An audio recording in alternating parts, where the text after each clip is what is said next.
Merci de nous retrouver sur Afrique Média Télévision, la télévision panafricaine. Aujourd'hui, ici au Sénégal, à Dakar, avec le ministre sénégalais du Sport, M. Matar Ba. Bonjour. Bonjour. Alors, avec vous, nous allons explorer quelques problématiques, quelques questions touchant au sport sénégalais en général, et puis surtout, quelles sont les recettes qui vous permettent aujourd'hui d'avoir des gains substantiels sur la scène sportive internationale, panafricaine et nationale. Pour commencer, Monsieur le ministre, au soir du 9 février dernier, les Lions de la Teranga sont allés jusqu'au bout de la nuit, au bout du suspense aussi. Ils sont hissés sur le toit du monde, sur le toit de l'Afrique. Au-delà de la satisfaction légitime qui peut être la vôtre aujourd'hui, parce que c'est des fruits que vous récoltez, mais aussi au-delà du rayonnement des Lions de la Teranga, est-ce qu'on pourrait dire, comme avec d'autres observateurs sportifs, que le Sénégal aujourd'hui est un vrai vivier de talents sportifs? Exactement le 6 février, parce que c'est le 6 février, on retient bien cette date historique dans l'évolution de notre sport, surtout du football sénégalais. Mais au-delà du football, ça a été une fenêtre extrêmement importante pour la diplomatie sénégalaise. De mémoire, on a assisté à beaucoup de Coupes d'Afrique parce que je signale que depuis 2014, je suis ministre des Sports, le 6 juillet plus exactement. J'ai connu beaucoup de défaites, entre guillemets, beaucoup, parce que j'ai été pour ma première CAN en Guinée équatoriale en 2015 et nous nous sommes arrêtés au premier tour. En 2017, on a été au Gabon. On s'est arrêté en quart de finale. En 2019, nous avons été au Caire. On a été en finale. Et en 2022, pour ne pas dire 2021, nous avons remporté le trophée. Donc vous avez vu l'évolution, la courbe ascendante de l'équipe nationale du Sénégal. Cela montre tout simplement que ça a été un travail bien élaboré, en capitalisant effectivement nos acquis, mais en apprenant de nos échecs, ce qui nous a permis d'être très forts en 2021. L'équipe est arrivée à ce niveau parce qu'en réalité, avec les centres de formation qu'il y a ici, les Sénégalais qui sont nés ailleurs et qui ont décidé d'accompagner le Sénégal, nous les avons convoqués et ça a été effectivement un travail bien réfléchi. Et je pense que, comme vous l'avez indiqué tout à l'heure, le Sénégal est un vivier. Parce que quand on analyse les joueurs les plus performants dans les championnats européens et les autres championnats, surtout en Turquie, nous retrouvons beaucoup de Sénégalais. D'ailleurs, on est arrivé à un moment où l'entraîneur a des difficultés à pouvoir faire une sélection. Parce que les joueurs sont partout et ils sont tous véritablement de très grands joueurs, ce qui facilite aussi, malgré cette difficulté de pouvoir se limiter à 23, c'est effectivement une opportunité pour le Sénégal, ce qui fait que les résultats positifs sont en train de suivre. Alors, vous l'avez évoqué tout à l'heure, un peu plus de 1000 footballeurs professionnels évoluant en Europe et ailleurs, un peu plus de 700 basketteurs, parce qu'il ne s'agit pas seulement de football, avec des lutteurs et des handballeurs. Voilà. Quelles sont les recettes que vous avez mises en place pour, évidemment, au-delà de cela, faire rêver d'autres jeunes Sénégalais pour leur permettre de pouvoir émerger au niveau le plus haut? Il faut reconnaître que quand on est arrivé en 2012 au pouvoir avec le président Macky Sall, le sport a retrouvé sa dignité parce que c'est un président qui est à l'écoute du monde sportif et qui a compris que c'est un domaine où il faut investir. Et cet investissement-là mobilise les conditions de performance de nos athlètes. Vous savez, quand il y a des résultats positifs, c'est comme si on attirait tous ceux qui sont intéressés par ces différentes disciplines.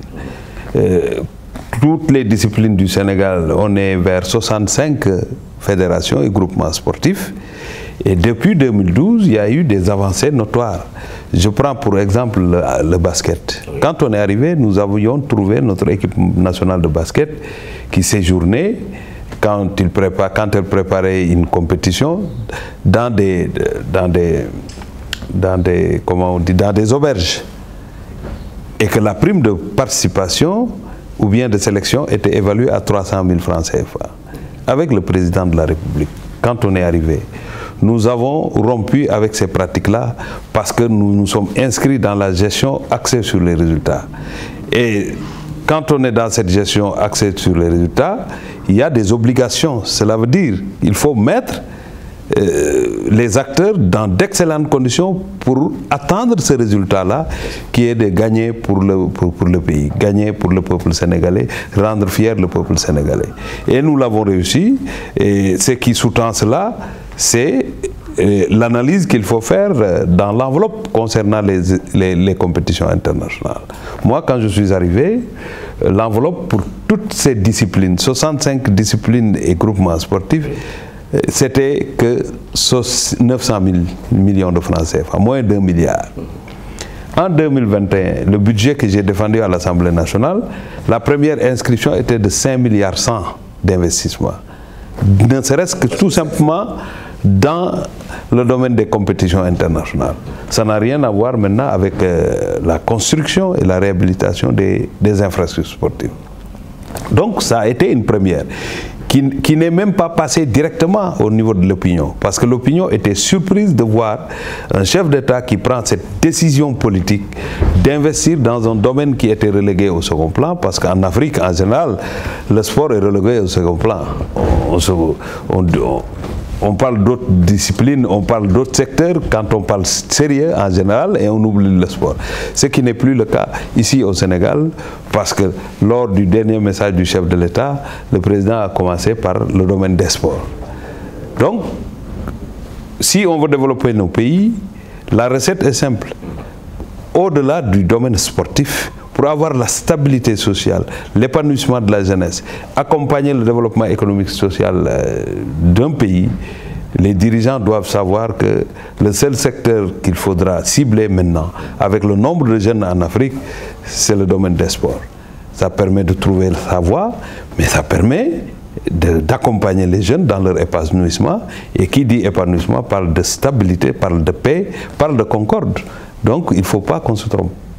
Et donc, avec vous, le département du sport n'est donc plus un département mineur.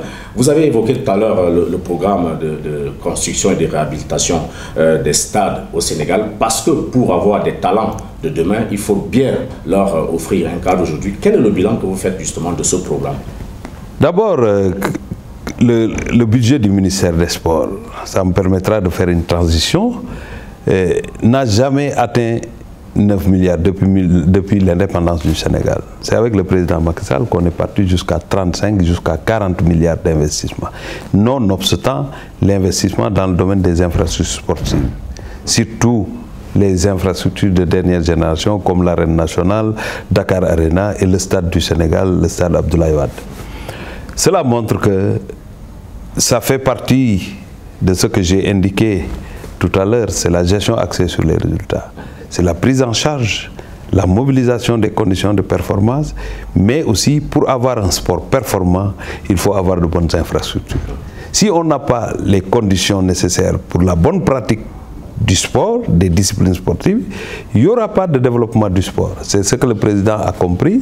Et dans le plan Sénégal émergent, dans sa vision globale pour la gestion de ce pays et le développement du Sénégal, il y a une bonne partie qui parle d'infrastructures sportives, soit la réhabilitation, soit la construction de nouvelles infrastructures.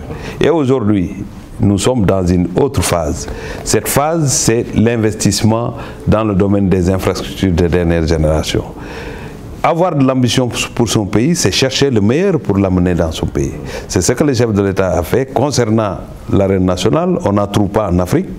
Le Dakar Arena, il y en a d'autres qui suivent le pas, qui essaient de faire comme le président Macky Sall, mais c'est des infrastructures de moindre envergure. Aujourd'hui, on a le stade du Sénégal et tout le monde a vu que nous n'avons pas besoin d'aller en Europe pour organiser un match international. Donc on a les mêmes conditions que nos joueurs ont au niveau de leur club, voire même mieux. Et ça, il faut être le président Macky Sall pour pouvoir le faire. C'est pourquoi il a la sympathie et l'appui de l'ensemble du monde sportif sénégalais.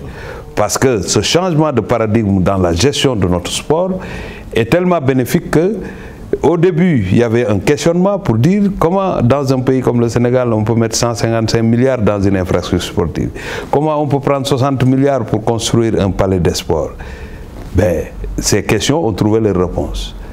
Parce que quand on a remporté le sacre, quand on a reçu l'Égypte ici, si on n'avait pas ces conditions-là, on se poserait la question, est-ce que l'équipe pourrait être vainqueur de cette compétition? Parce que, en réalité, les supporters, le peuple sénégalais a joué 120 minutes, un match important qui a donné l'oxygène et qui a donné l'énergie qu'il fallait pour surpasser effectivement nos amis égyptiens.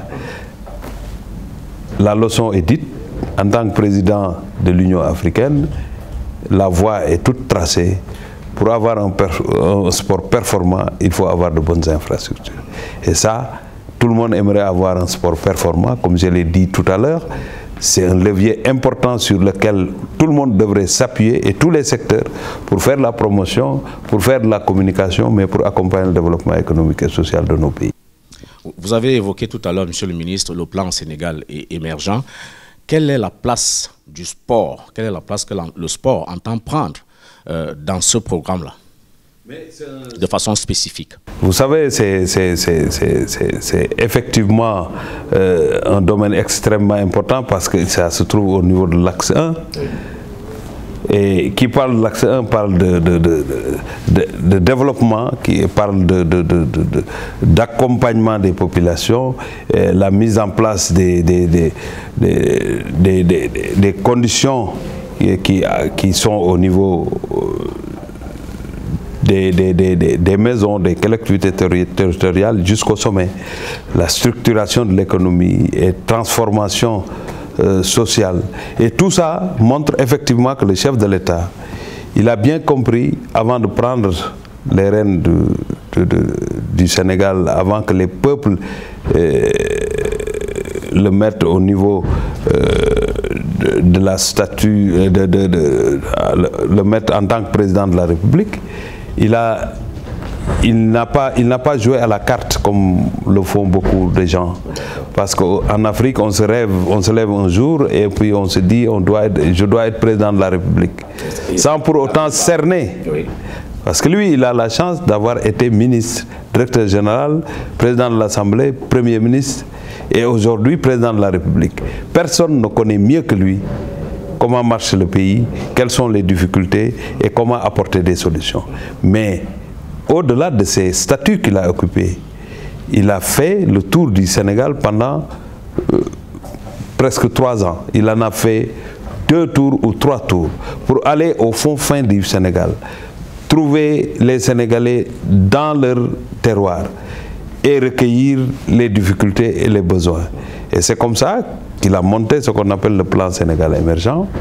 Et ce plan-là est un plan global qui prend les besoins et qui apporte les solutions au niveau des villes, au niveau des villages. Et c'est ça qui fait que l'efficacité avec laquelle le président de la République travaille pour le développement du pays, c'est parce qu'il comprend et il connaît et il a trouvé les solutions, il ne fait que dérouler. Et le sport en fait partie, comme je l'ai dit tout à l'heure. Et vous savez, quand on réussit à faire ce que tous les présidents ont cherché, cela veut dire gagner la Coupe d'Afrique. Le débat maintenant, les besoins les plus pressants, ce sont les infrastructures sportives. Vous allez dans nos communes, tous les jeunes qui parlent, ils demandent au président de construire un stade dans leur localité. Ça, c'est tout à fait normal. Maintenant, il faudrait que les privés, comme nous et les autres, l'État, comme nous, comme je l'ai dit, et tous ceux qui sont intéressés par le sport doivent saisir la balle au rebond. Parce que le sport ne doit pas tout le temps être géré par l'État et les fédérations. Il y a des acteurs au bas de l'échelle, c'est les privés. Les privés, comme il y a quelques centres au Sénégal, mais les centres se sont limités au football aujourd'hui. Mais il faut aller plus loin. Le tennis, la lutte, et partout, les privés doivent investir dans le domaine et accompagnés par l'État. C'est pourquoi il nous a demandé d'engager la refonte des textes pour que les textes soient conformes, pour pouvoir accompagner ceux qui veulent mettre de l'argent, ceux qui veulent financer le domaine des sports. Oui, précisément, Monsieur le ministre, vous venez de l'évoquer, la professionnalisation du sport ici au Sénégal, l'intéressement des privés, tout ça dépend également de la mise en œuvre de la charte des sports. Ou à quel niveau, où en êtes-vous précisément? Là, il faut le souligner, il y a eu un déphasage entre ce qui se fait et nos textes. C'est pourquoi il y a urgence, comme le chef de l'État l'a dit, les instructions sont très claires et les experts sont en train de monter ou bien de diriger effectivement la nouvelle charte du sport sénégalais. Parce que jusqu'à présent, quand on prend le préambule, on dit que le sport est amateur chez nous. Or, nous sommes dans le professionnalisme. Il faut que, effectivement, qu'on permette à toutes les disciplines de se professionnaliser. Et pour y arriver, il faudrait que le privé, les sociétés nationales puissent accompagner le financement de ces sports-là. Donc, il faudrait s'attendre que d'ici 3 à 6 mois, nous aurons effectivement la première mouture pour partager cela avec l'ensemble des acteurs. Parce qu'il ne sert à rien aussi de modifier les textes tant que ces textes ne sont pas adoptés par les acteurs. C'est pourquoi on veut mettre un dossier sur la table, appeler l'ensemble des présidents de fédération et les administratifs pour non seulement compléter, mais peut-être même changer quelques données. Mais ce qui est recherché, avant d'envoyer au niveau du secrétariat général du gouvernement ces textes, il faudrait que la base puisse s'approprier et puisse l'adopter. Si on le fait, effectivement, il n'y aura pas de difficulté et que cette loi-là, qui va régir maintenant notre sport pour nous amener vers la dimension économique du sport, et c'est cela qui permettra à l'État de bénéficier de son investissement. Parce que si on arrive à vivre la dimension économique du sport, le sport créera des emplois, le sport amènera en tout cas des ressources additionnelles pour le développement de ce pays. Nous allons sortir de cet entretien par cette question. Donc vous dites qu'avec la réhabilitation et la construction des infrastructures sportives, le Sénégal aujourd'hui est capable d'abriter toutes les compétitions majeures auxquelles elle peut s'engager? On va vers, parce que moi j'aimerais toujours être très précis par rapport à ce que j'ai dit. Oui. Aujourd'hui, nous avons organisé la BAL, Basket African League. Nous pouvons organiser une Coupe d'Afrique de basket, parce qu'on a une salle qui peut le faire. Nous pouvons aujourd'hui organiser d'autres championnats, que ce soit le judo, que ce soit le karaté, que ce soit le tennis et d'autres activités sportives. Mais pour le moment, avec le football, nous avons fait des pas extrêmement importants. Et le chef de l'État nous a donné les instructions nécessaires. Et nous, notre seuil dans l'évolution, c'était 2023. Avec le programme qu'on a de réhabilitation et de construction, à partir de 2023, normalement le Sénégal devrait pouvoir candidater pour pouvoir organiser une compétition comme la CAN Senior. Nous n'allons pas nous arrêter parce que nous ne construisons pas pour des compétitions internationales seulement. Nous construisons pour accompagner le développement de notre sport, mais en même temps, ça nous permet de mobiliser toutes les conditions pour que, quand on tapera à la porte du Sénégal pour n'importe quelle compétition, que le Sénégal puisse, comme on a une tradition d'hospitalité, qu'on puisse ouvrir ses portes à ses demandeurs. Et nous allons vers les Jeux Olympiques de la jeunesse. Ça aussi, c'est une prouesse du chef de l'État, parce que c'est un événement qui n'a jamais eu lieu en Afrique, et le président Macky Sall l'a pris au nord du Sénégal, mais au nord de l'Afrique. Ça aussi, c'est un événement majeur. Et ces événements de dimension planétaire, nous nous battons pour pouvoir les abriter au nord de l'Afrique, ici au Sénégal. Ce sera certainement votre dernier mot, Monsieur le ministre.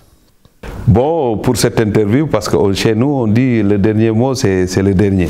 Mais pour cette interview, oui, ça sera le dernier mot. Parce que vous êtes ici dans le domaine, dans le ministère des Sports, et c'est un ministère qui appartient à tous. Donc, je tenais à vous féliciter, à vous remercier d'être passé pour cette interview. C'est extrêmement important.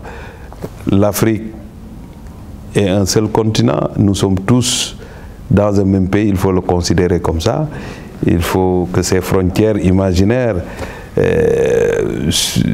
puissent sauter quand on se rencontre en tant qu'Africain.